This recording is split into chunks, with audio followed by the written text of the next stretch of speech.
gun because I'm waiting for them to point the gun at me so I can show everybody that I won't die when I take every bullet in that clip to wherever in my body they shoot it, and then I will kill every man on this plane. So where are they? Where's Homeland Security? Pull the gun. Pull the gun. Where are they? You don't have Homeland Security. You're not gonna try and stop me then, huh? Why are you scared? Why should you be scared when you have God the Father, God the Son, God the Holy Spirit? Well, tell them to bring SWAT to shoot me down, because they're gonna have to shoot me down today. Remember that. Where are they diverting us? Because wherever it is, there's gonna be a bloodbath everywhere. You can run away. You can all run away if you want. If you're men, you can run. I won't kill you. I'm Balthazar. You can put up your hands and say, don't kill me then, or don't approach me, because I'm Balthazar. As renamed by God, Balthazar. Since I'm taking over this plane. Oh my God. Dude, I'm telling you right now. Oh no. I'm telling you right now. Yeah, you can't get by that door.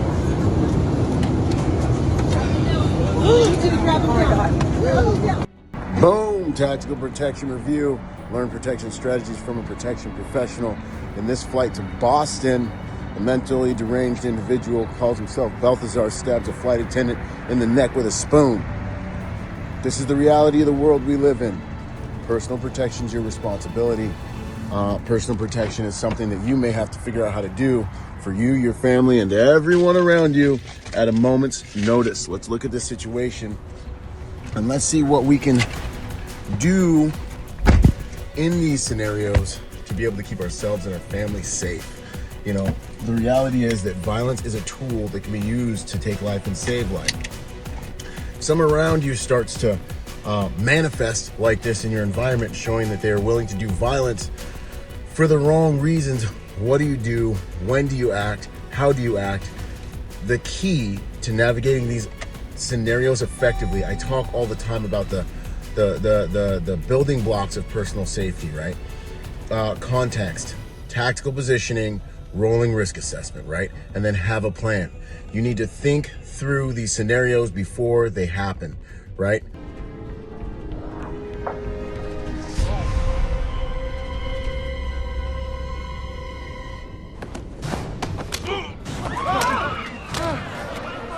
Stay where you are. Do you have any idea how easy this was? You're right. I failed. You've made your point. No, Bill, you failed miserably. Where are you going? Context. I'm going to go on a flight. What does this mean? This means that I'm going to be disarmed in an environment with a number of people who have also supposedly been disarmed. What if someone's been to prison? They probably know how to make weapons and use weapons no matter where they are. Considerations. Do you have anything on your person or with you that you could make into an improvised weapon if need be? Shout out to Ed Calderon with his weaponology classes, where you learn a lot of these types of skills, right? So context. You know, maybe I can take the lock off my bag and wrap it around a string or my necktie, and make something that I could defend myself and my family with. Maybe I have something else, or a certain pen that I could use to defend myself and my family with. This man stabbed someone in the neck with a spoon, okay? So you've got to understand that being able to protect yourself ultimately will be your responsibility. As he starts to manifest and move out of his seat, you have a tactical advantage when he's pressed in that in-between position. So context, tactical positioning. How have you placed yourself? How have you placed your family? Are you sitting on the end between your family, the door, and any threats that would be walking up and down the aisles? These are considerations you've got to make before you get into this scenario, right? Rolling risk assessment. As he begins to get more and more worked up, okay, so I'm taking over the plane, right? As he begins to get more and more worked up, what are you doing? Where are you in this environment? Do you see the moment, and can you seize the opportunity to jam him down into those seats and protect everyone in that environment, right? He's making verbal threats. I'll kill everyone. You've got to understand when and how. You've got to understand to write the police report before it happens, but you've got to see those moments. Once he gets out in the open, it's going to get a little more complicated, right? And then finally, you know, your rolling risk assessment, you're watching the risk increase as he shows that he's more and more willing to do violence. And then have a plan. What was your plan when you sat down and when you entered that plane to protect yourself and your family? What could you use as a hard room to protect yourself and your family?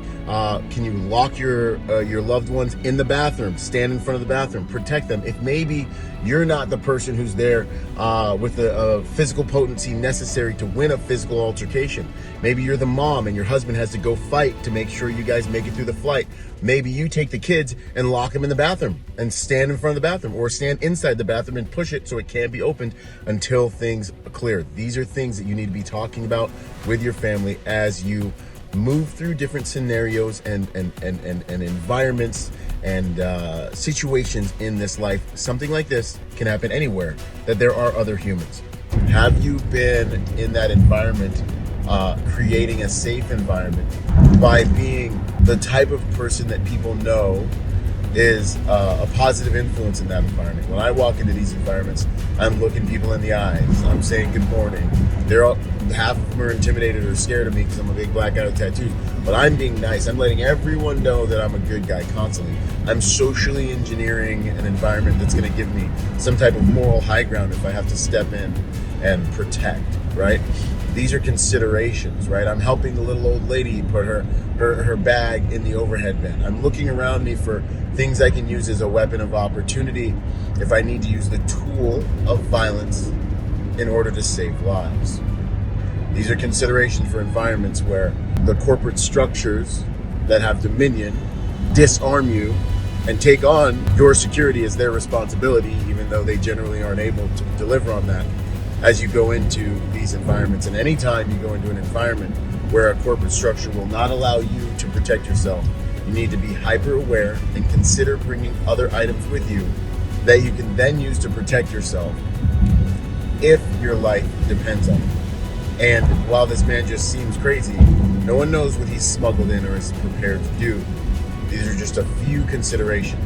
But ultimately, protectors are the white blood cells in the body of humanity, and therefore the people with you are going to be the thing that you're going to need in order to help overcome an adversary in most cases.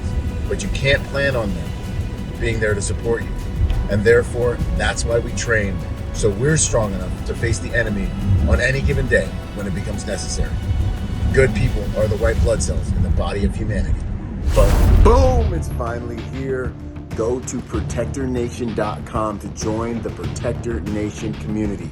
Learn online and become part of our Protector Nation family. I look forward to seeing you guys there and for us all to join forces to make the world a safer place by helping good people to become more dangerous.